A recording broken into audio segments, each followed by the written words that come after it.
बिस्मिल्लाहिर्रहमानिर्रहीम। अस्सलाम वालेकुम। मेरा नाम शाज़िया जमाल है और आज ये मेरा 10वां लेक्चर है उर्दू का।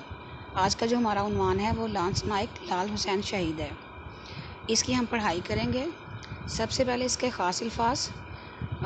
सबसे पहला लफ्ज़ है जियाले, बहादुर, प्लाटून, फ़ौज का लश्कर, पेशकदमी, आगे बढ़ना, बौछार, भरमार, मोर्चा, खंदक, सनसनाती, खामोशी और तेज़ी से आती, फ़र्श शनासी, इसका मतलब है ज़िम्मेदारी, फरामोश करना, भुला देना, सफ़ाया, ख़त्म कर देना, तदबीर, मंसूबा, आगाह, खबर, खलबली मचाना, हंगामा होना, पेवस्त होना, दाखिल होना, रेंगना, आहिस्ता आहिस्ता चलना, ढेर होना, ख़त्म। अब हम इसकी पढ़ाई की तरफ आते हैं। हमारा प्यारा वतन पाकिस्तान लाखों मुसलमानों की कुर्बानियों के बाद वजूद में आया। इसके क़याम के बाद अगर किसी ने इसे मैली आँख से देखने की जुर्रत की तो हमारे वतन के जियाले जो हमारे बहादुर फ़ौजी हैं उसकी हिफाजत के लिए आगे बढ़े।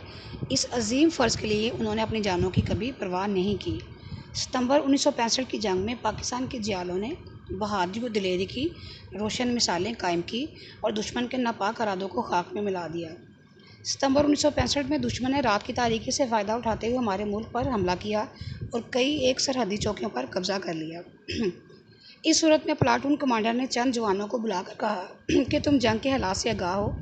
दुश्मन ने हमारी अगली चौकियों पर कब्ज़ा कर लिया है। दुश्मन की फ़ौज मुसलसल गोलाबारी कर रही है, इसलिए हमें शायद ये चौकी भी खाली करना पड़े। अब उन नौजवानों में से एक नौजवान आगे बढ़ा और कहा कि जनाब, दुश्मन को रोकने के लिए कोई तदबीर हो सकती है। कमांडर ने कहा, हाँ, अगर कोई आगे जुर्रत और बहादुरी से बढ़ेगा तो वो जो है ना क्या उसका नाम है, हम कामयाब हो जाएंगे। तो उस नौजवान ने कहा, सर, मैं ऐसा करने के लिए तैयार हूँ। कमांडर ने जवान को शाबाश दी और कहा, तुम्हें इस चौकी तक जाना होगा जो दुश्मन ने आज सुबह हमसे छीनी है। फिर उसके बाद हमें बड़े दस्ते से मिलना होगा ताकि दुश्मन की पेशकदमी को रोक सकें। अब जवान ने क्या कहा, उसने कहा कि मुझे सारा कुछ मंजूर है, मैं दुश्मन से अपनी चौकी खाली करा के दम लूँगा। ये कहकर उस जवान ने अपनी गन उठाई, कमर की पट्टी से दस्ती बम बांधे और अपनी प्लाटून के साथ फौजी सलाम करता हुआ निकल गया। ये जवान लांस नाइक लाल हुसैन थे। अब चारों तरफ गोलियों की बौछार थी। दुश्मन के जहाज़ सर पर मंडला रहे थे, मगर उस नौजवान के दिल में ज़रा भी खौफ ना था। वो अपने साथियों के साथ नहायत बहादुरी और दिलेरी से आगे बढ़ रहे थे। अब 2 घंटे मुसलसल रेंग कर बिलाकर वो उस चौकी के करीब पहुंच गए जिस पर दुश्मन ने सुबह सवेरे कब्जा किया था। अब दुश्मन ने इसे अपना पहरा चौकी बना रखा था। उसके करीब एक बड़ा मोर्चा था जहां से मुसलसल फायरिंग हो रही थी। लाल हुसैन अपनी चौकी पर दुश्मनों को गुस्से में देखकर गुस्से में आ गए और फ़ौरन कमर की पट्टी से दस्ती बम निकाला और पहरे पर मौजूद दुश्मनों के सिपाहियों पर फेंक दिया। सिपाही वहीं ढेर हो गए।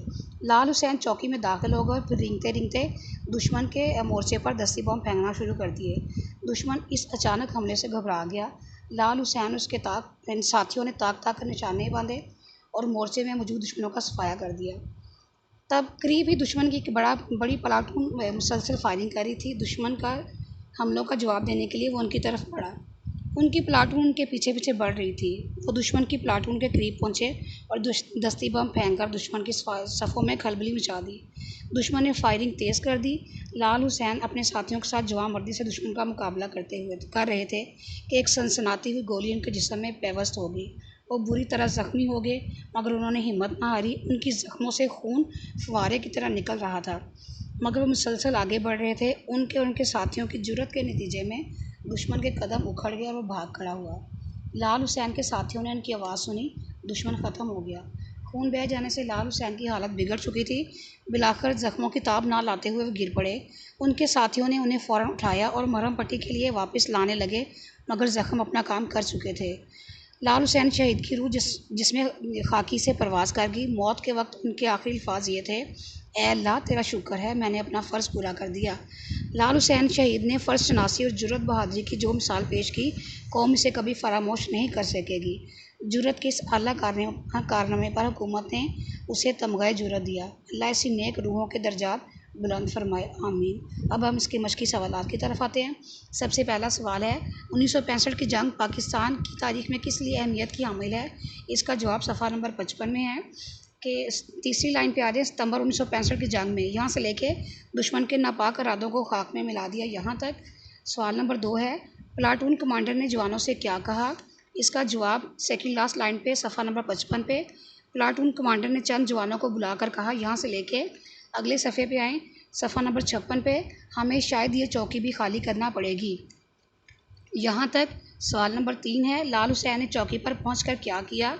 इसका जवाब है, लांस नायक लाल हुसैन अपनी चौकी पर दुश्मनों को देखकर गुस्से में आ गए। यहाँ से लेके इसकी 1 2 3 4 5 लाइन पे आ जाएं। उन्होंने बहादुर और बेखौफी का मुजाहरा करके अपनी चौकी को दुश्मनों से खाली करा लिया। यहाँ तक इसका जवाब है सवाल नंबर 3 का। सवाल नंबर 4 है, मरते वक्त लाल हुसैन की ज़ुबान पर कौन से अल्फाज थे? इसका जवाब सफ़ा नंबर 57 पे है। मौत के वक्त आप यहाँ उसकी जगह जो है ना, बेशक लाल हुसैन नायक लिख लें या उन लिख लें। मौत के वक्त उनके आखिरी अल्फाज ये थे, ए अल्लाह तेरा शुक्र है, मैंने अपना फ़र्ज़ पूरा कर दिया। सवाल नंबर 5, हुकूमत पाकिस्तान ने लाल हुसैन शहीद को किस एजाज़ से नवाजा? इसका सेकंड लास्ट सफ़ा नंबर 57 सेकंड लास्ट लाइन पे, जुर्रत किस आला कारनामे पर हुकूमत ने। इसे काट के आप लोग यहाँ पे बेशक लाल हुसैन नायक लिख लें या उन्हें तमग़े जुर्रत दिया। यहाँ तक सवाल नंबर 5 का जवाब है। शुक्रिया।